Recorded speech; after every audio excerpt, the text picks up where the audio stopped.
નમસ્કાર મિત્રો, સ્વાગત છે અમારા સુર સ્ટુડિયો ચેનલમાં। મિત્રો, આપણે જાણીશું કે આપણે પહેલા જન્મ લઈએ છીએ તેની પહેલા જ આપણા કર્મ લખાય છે કે કર્મ લખ્યા પછી જ આપણને માનવનો અવતાર મળે છે।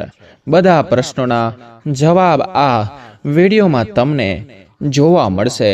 આવા દુનિયા કરતા અલગ જ વિડીયો જોવા માટે અમારી ચેનલને અત્યારે જ સબસ્ક્રાઇબ કરો, વિડીયોને લાઈક કરો અને કમેન્ટ બોક્સમાં જય માતાજી, જય લક્ષ્મી લખવાનું ભૂલશો નહીં। મિત્રો, શું આપણું ભાગ્ય જન્મ પહેલા જ લખાય છે કે આપણા કર્મોથી નક્કી થાય છે?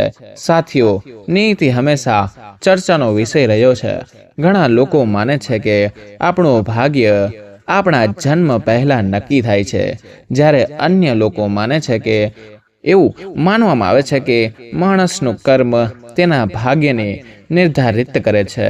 નીતિ અને કર્મને સમજવું પણ અગત્યનું છે, કારણ કે આનાથી તમને ખબર પડશે કે શું કોઈ માણસ તેના પૂર્વ નિર્ધારિત નિયતિને કારણે પાપમય કાર્યો કરે છે કે તે તેના કાર્ય દ્વારા તેના ભાગ્યને વધુ ખરાબ બનાવે છે।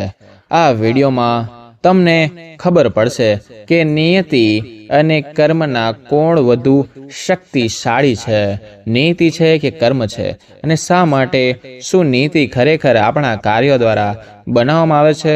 ગરુડ પુરાણ, હિન્દુ ધાર્મિક ગ્રંથ અને આચાર્ય ચાણક્યે આ વિષય પર ચાણક્ય નીતિમાં શું કહ્યું છે, તેમજ મુસ્લિમો, ખ્રિસ્તીઓ અને અન્ય ધર્મોમાં આ વિશે શું લખવામાં આવ્યું છે, તમે આ વિડીયોમાં આગળ પણ જોશો।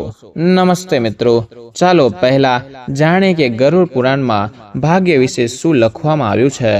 આ પછી આચાર્ય ચાણક્યએ ચાણક્ય નીતિમાં અને ભગવાન શ્રી કૃષ્ણએ ભાગવદ ગીતામાં આ વિશે લખ્યું છે। ચાલો જોઈએ શું કહેવામાં આવ્યું છે। હિન્દુ ધર્મ ગ્રંથોમાં લખવામાં આવ્યું છે કે મૃત્યુ પછી માત્ર શરીરનો જ નાશ થાય છે, પરંતુ આત્મા ક્યારેય મરતો જ નથી। ગરુડ પુરાણમાં જણાવવામાં આવ્યું છે કે કુલ 84 લાખ જન્મોમાંથી શ્રેષ્ઠ જન્મ મનુષ્યનો છે। વ્યક્તિને તેના કાર્યના આધારે ન્યાય આપવામાં આવે છે, પણ મૃત્યુ પછી તમને આગામી જન્મ મળે છે। તેનો અર્થ એ છે કે મૃત્યુ પછી તમે કયા જન્મમાં જન્મશો તે પહેલેથી જ નક્કી થઈ ગયું છે। એટલે કે મૃત્યુ પછી તમે તમારા જીવનમાં જે પ્રકારનું કાર્ય કરશો, તમારો આગામી જન્મ તેના પર આધારિત હશે।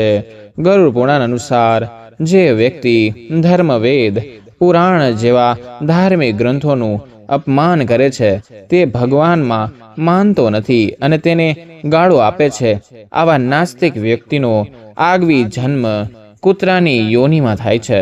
જે લોકો મિત્રો દરેક દુશ્મનનો રહે છે, એટલે કે જેઓ પછીથી છેતરાય છે, તેમનો આગવી જન્મ આ પૃથ્વી પર ગીધના રૂપમાં થાય છે। એટલે કે ગરુડ પુરાણ અનુસાર વ્યક્તિનું આગવી જીવન આ જીવંત જંગલમાં તેણે કરેલા કાર્ય તે નવા જીવનના તેને પર પડતી પીડાઓ પર નિર્ભર કરે છે। સાથીઓ, આચાર્ય ચાણક્યના જણાવ્યા અનુસાર વ્યક્તિ તેના કર્મો દ્વારા તેના મૃત્યુને પ્રભાવિત કરી શકે છે। આચાર્ય ચાણક્યએ ચાણક્ય નીતિમાં શ્લોકમાં કહ્યું છે કે કોઈ પણ મનુષ્યના ભાગ્યની 5 બાબતો માતાના ગર્ભાશયમાં જ નક્કી થાય છે। એટલે કે આ પૃથ્વી પરના દરેક જીવની ઉંમર, કર્મો, સંપત્તિ, જ્ઞાન અને મૃત્યુનો સમય, આ 5 બાબતો તેના ભાગ્યમાં તે સમયે લખાયેલી હોય છે જ્યારે તે તેની માતાના ગર્ભાશયમાં હોય છે। આચાર્ય ચાણક્યમાં જણાવવામાં અનુસાર બાળકની કોઈ પણ ઉંમર માતાના ગર્ભાશયમાં જ નક્કી થાય છે। આ દુનિયામાં બાળક અલ્પ જીવી રહેશે કે લાંબા સમય સુધી જીવશે, આ બધું માતાના ગર્ભાશયમાં જ નક્કી થાય છે। આચાર્ય ચાણક્ય અનુસાર દરેક વ્યક્તિએ તેના કર્મ અનુસાર સુખ અને દુઃખ ભોગવવું પડે છે। આ કર્મ માત્ર વર્તમાનનું જ નહીં, પરંતુ અગાઉના જન્મનું પણ છે. લાખો પ્રયત્નો પછી પણ તમારા સારા અને ખરાબનો નિર્ણય તમારા કાર્યના આધારે જ થાય છે. આ શ્લોક મુજબ માતાના ગર્ભાશયમાં જ નક્કી થાય છે કે બાળકનું ભાવિ નક્કી કરવામાં આવશે. સાથીઓ, આચાર્ય ચાણક્યના મતે વ્યક્તિના જીવનમાં લગભગ એક મૃત્યુ અવસ્થા હોય જ છે. યોનિની રચના થાય છે, જેમાં એકવાર મૃત્યુથી મૃત્યુ થાય છે અને અકાળે મૃત્યુથી આરામ મળે છે. અકાળ મૃત્યુને કાર્યો અને આનંદ દ્વારા બદલતી શકાય છે, પરંતુ મૃત્યુને બદલી શકાતું નથી. સાથીઓ, તમે જાણો છો કે ભગવાન શ્રી કૃષ્ણએ આ વિષય પર ગીતામાં શું કહ્યું છે? સાથીઓ, ગીતામાં ભગવાન શ્રી કૃષ્ણએ કહ્યું છે કે મનુષ્યનું ભાગ્ય શું નક્કી કરે છે. ગીતા અનુસાર મનુષ્ય પોતાનું ભાગ્ય જાતે જ બનાવે છે.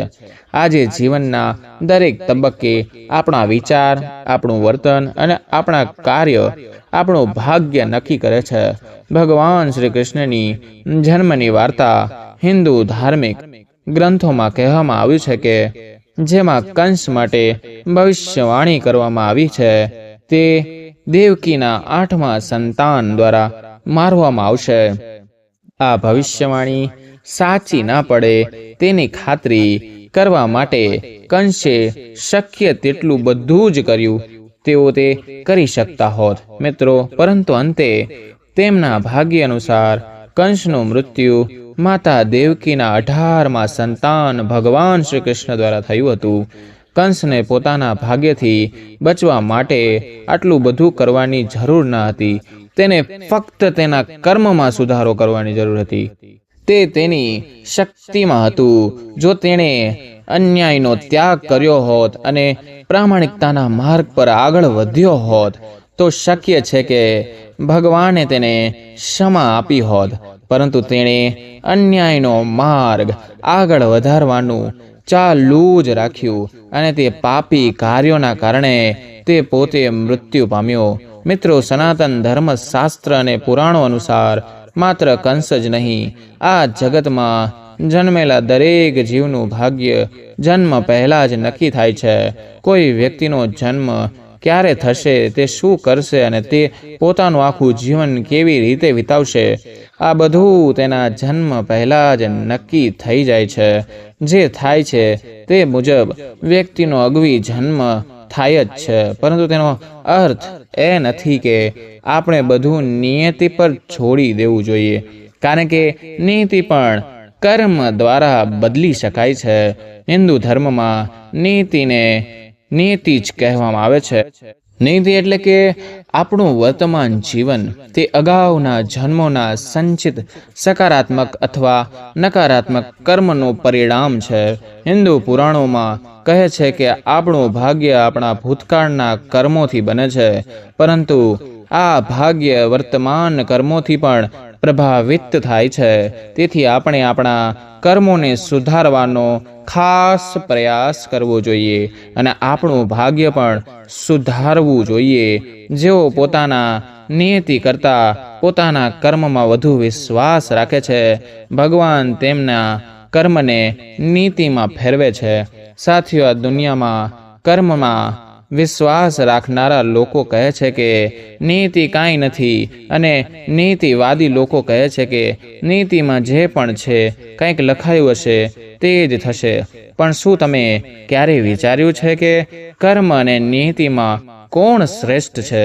નીતિ અને કર્મમાં કયું વધારે મહત્વનું શું છે? આ એક ખૂબ જ વિવાદાસ્પદ અને વ્યક્તિગત પ્રશ્ન છે.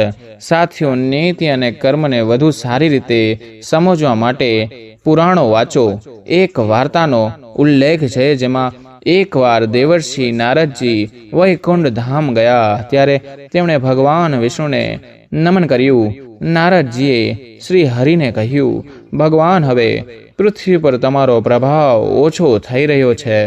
જે લોકો ધર્મનું પાલન કરે છે તેમને કોઈ સારું પરિણામ મળતું જ નથી, અને જેઓ પાપ કરી રહ્યા છે તેઓ ખરાબ થઈ રહ્યા છે. શ્રી હરિએ કહ્યું, એવું નથી કે દેવર્ષિ જે થઈ રહ્યું છે તે નીતિ દ્વારા થઈ રહ્યું છે. નારદે કહ્યું, હું પાપીઓ અને સારા કરનાર લોકોને એનું પરિણામ હંમેશા સારું જ મળી રહ્યું છે તે જોઈને આવી રહ્યો છું. ધર્મના માર્ગ પર ચાલનાર લોકોને ખરા પરિણામો મળી રહ્યા છે. ત્યારે ભગવાને કહ્યું, આવી કોઈ ઘટના હોય તો મને કહો. નારદે કહ્યું, હું હમણાં જ જંગલમાંથી આવી રહ્યો છું. ત્યાં એક ગાય કાદવમાં ફસાયેલી હતી અને તેને બચાવવા માટે કોઈ ન હતું. ત્યાંથી એક ચોર આવ્યો. ગાયને ફસાયેલી જોઈને ચોર રોકાયો જ નહીં. તેણે એની ઉપર પગ મૂક્યો અને કાદવમાંથી બહાર નીકળી ગયો. આગળ જતા ચોરને સોનાના સિક્કાઓથી ભરેલી થેલી મળી. થોડા સમય પછી એક વૃદ્ધ ઋષિ પસાર થયા. તેમણે ગાયને બચાવવાનો શ્રેષ્ઠ પ્રયાસ કર્યો.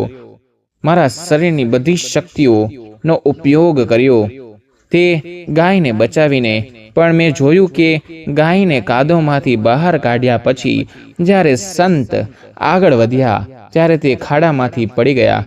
પ્રભુ, મને કહો, આ શું ન્યાય છે? ક્યાંનો ન્યાય છે? નારદજીની વાત સાંભળીને ભગવાને કહ્યું, આ સાચું છે. શું થયું? જે ચોર ગાય પર પગ મૂક્યો અને ભાગી ગયો, તેના ભાગ્યમાં તો ખજાનો હતો, પરંતુ તેના પાપના કારણે તેને માત્ર થોડાક ટુકડા જ મળ્યા. જ્યારે સંતને ખાડામાં પડવાનું હતું કારણ કે તેના ભાગ્યમાં મૃત્યુ લખાયેલું હતું, પરંતુ તે ગાયને બચાવવામાં સફળ રહ્યો. આ કારણે તેના ગુણોમાં વધારો થયો અને તેનું મૃત્યુ એક નાની ઈર્જામાં ફેરવાઈ ગયું. વ્યક્તિનું ભાગ્ય તેના કાર્ય દ્વારા નક્કી થાય છે. વ્યક્તિએ કર્મો કરતા રહેવું જોઈએ, કારણ કે કર્મો દ્વારા ભાગ્ય બદલી શકાય છે. સાથીઓ, એટલે કે પુરાણો અનુસાર કર્મમાં નિયતિ અને કર્મ હોય છે. કર્મને શ્રેષ્ઠ માનવામાં આવે છે કારણ કે ભાગ્ય પર આપણું કોઈ નિયંત્રણ નથી, પરંતુ કર્મ પર આપણું હંમેશા નિયંત્રણ રહે છે. આપણે કર્મ દ્વારા બધું પ્રાપ્ત કરી શકીએ છીએ.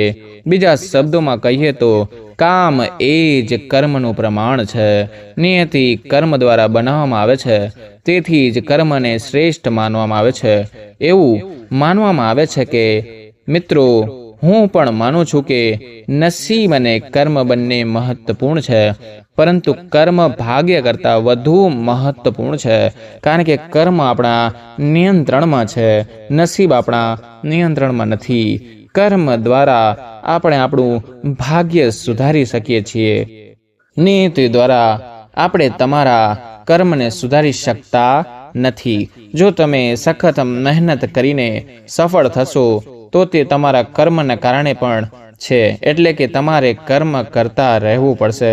પરંતુ જો તમે બધું નસીબ પર છોડી દો છો તો તમે ક્યારેય સફળ નહીં થઈ શકો.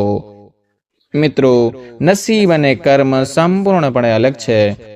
જો તમે મારી સાથે સહેમત છો તો મિત્રો, જો તમને આ માહિતી ગમી હોય તો વિડીયોને લાઈક કરો અને ચેનલને સબસ્ક્રાઇબ કરો. તમારા મિત્રો પર શેર કરો. તમારા મતે કર્મ અને નિયતિમાં કોણ વધારે હોવું જોઈએ તે કમેન્ટ કરીને અમને જરૂર જણાવજો. હવે મળશે મિત્રો નવા વિડીયો, નવા ટોપિક સાથે. ત્યાં સુધી બધાને મારા હર હર મહાદેવ અને રાધે રાધે.